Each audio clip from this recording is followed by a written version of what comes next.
దగ్గర తన బండిని వదిలేసి పూలు ఇవ్వడానికైతే వెళ్తూ ఉంటుంది. ఇంతలో అక్కడికి మళ్ళీ తిరిగి వచ్చి చూసేసరికి తన స్కూటీ లేకపోవటంతో ఒక్కసారిగా షాక్ అయిపోతూ ఉంటుంది. అదేంటి నా స్కూటీని ఇక్కడే కదా పెట్టాను. ఇప్పుడు లేదేంటి అని చెప్పేసైతే వెతుకుతూ ఉంటుంది. ఇంతలో అక్కడ అడుక్కునేవాడు అయితే మీరు నో పార్కింగ్ దగ్గర పెట్టారు కదా!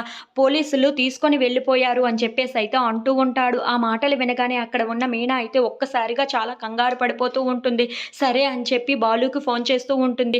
నా స్కూటీ లేదండి ఇప్పుడు. నేను నో పార్కింగ్ దగ్గర పెట్టాను. అందుకని తీసుకొని వెళ్ళిపోయారు అని చెప్పేసైతే అంటూ ఉంటుంది. ఆ మాటలు వినగానే అక్కడ ఉన్న బాలు అయితే అక్కడికి కార్పొరేషన్ వాళ్ళు వచ్చేసారా ఏంటా అని చెప్పేసైతే అడుగుతూ ఉంటాడు. ఆ మాటలు వినగానే అక్కడ ఉన్న మీనా మాత్రం లేదండి.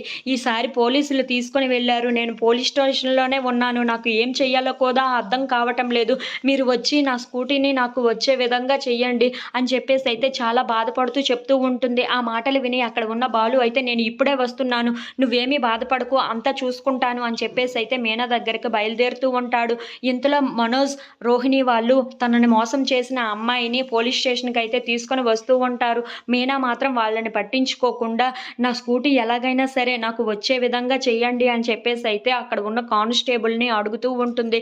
ఇంతలో బాలు మాత్రం ఎలాగైనా సరే మీనా దగ్గరికి త్వరగా వెళ్లి ఏదో ఒకటి చెయ్యాలి అని చెప్పేసైతే అనుకుంటూ మీనా దగ్గరికి వస్తూ ఉంటాడు. ఇంతలో అక్కడ ఉన్న మీనా మాత్రం ఎలాగైనా నా స్కూటీని నాకు ఇప్పించే విధంగా చేయండి అని చెప్పేసైతే అక్కడ ఉన్న కానిస్టేబుల్‌ని చాలా బ్రతిమలాడుతూ